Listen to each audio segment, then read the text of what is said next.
Hey there, everyone. Now, I'm going to be posting this under another video I did, because generally when I make videos, they don't get too much play when I put them up right next to each other. But I'm going to go ahead and put up two videos today. Now, the other one you can see is about Blunt and his opinion on sports. This one is going to be my review of Batman the Dark Knight. Now, this movie was really hyped. I know I'm kind of a little late in bringing it out, but you people requested it, and well, 360's missing, so I don't really have too much else to do right now. What can I say that hasn't already been said? Heath Ledger did a great job as the Joker. I mean, tragic loss to the film industry, especially to fans who are going to hope for the Onimusha film, because Heath Ledger is going to be playing Roberto in that.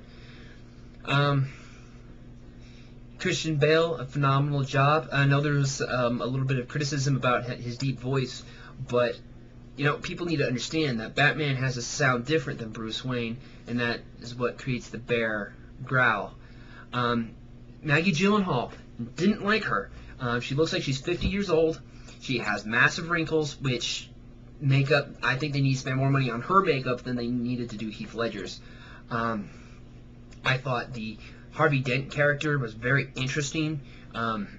When at certain times he seemed like he was going insane, he wasn't. He was actually in complete control.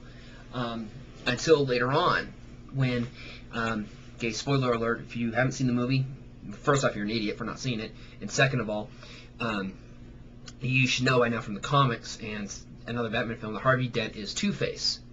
Not two-faced, he's the character known as Two-Face, because half of his face becomes scarred at a point in the film.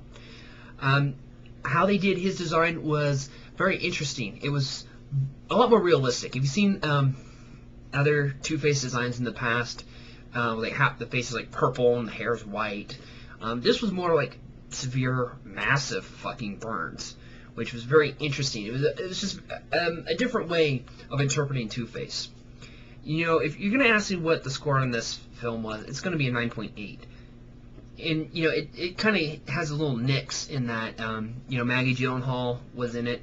I know Katie Holmes refused to do it. What reason, I don't know. She decided to do Mad Money instead, apparently.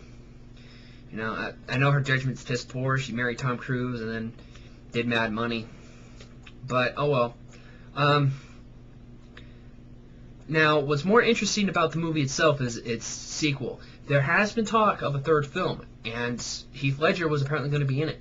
However, rumor has it, this is a big buzz right now, that they are going to make another film with the Joker. Now you're saying, well, how can they do this? Heath Ledger's the Joker. Well, they replaced Katie Holmes. And I know many people are going to be offended when I say this, but they can replace Heath Ledger. First off, don't shoot me for saying that. Second, actors can always be replaced. You might say that they are mythic and can live on forever. Well, Sir Alec Guinness, rest in peace, who played Obi-Wan Kenobi in the original Star Wars films, he wasn't in the new ones. Well, true, he was dead, but point being, actors can always be replaced, even if they die. Word is they're going to give the role to Daniel Day-Lewis, which I've got to say is a great choice. He is able to change himself to whatever role he takes, whether it be There Will Be Blood, Gangs of New York, or Last of the Mohicans. He's a phenomenal actor who is able to change at any point in time for any role he's doing. So I think that he would do very well in that role. Christian Bale has said he will continue to do these movies until the day they plant him in the ground, as long as they do not introduce the character of Robin. So it would be very nice to see him in there. They might talk of a villain. They have been very interested in trying the Penguin. However, the Penguin is a very cartoony character. He's short, he's fat. I mean, the best casting for him, obviously, would be that fat bastard who played him in Batman Returns, Danny DeVito. I mean, obviously, he's the only person who can play the role and look, you know, the appearance. And I think that the way Batman Returns was is probably the best way that you could interpret the Penguin.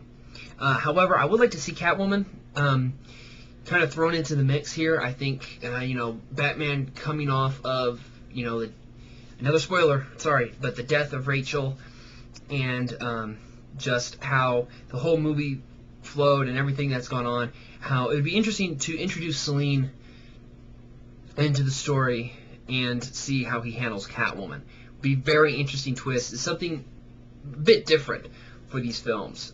So 9.8 for The Dark Knight. Overall, it was great. They did the Bat Pod, the Bat Cycle beautifully. They didn't make it cartoony or over the top.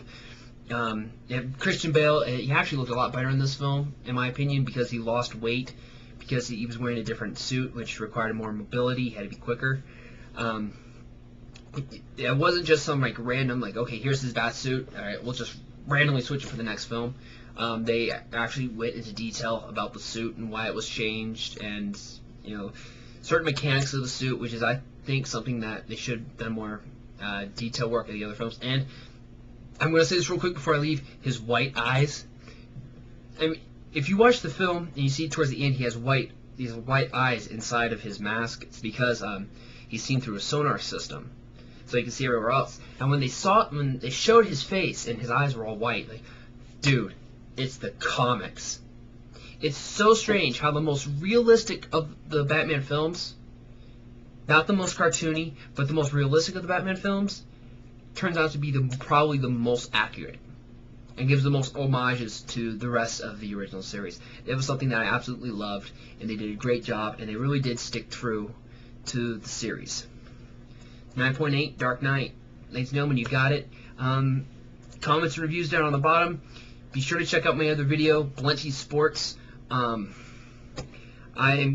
sorry it takes me so long to put these videos up, but I'm going to put up as many as I possibly can in this next week. I have all of, okay, it's still technically Tuesday. I have all of Wednesday off, and I'm going to be putting up as many videos as I can possibly pack in.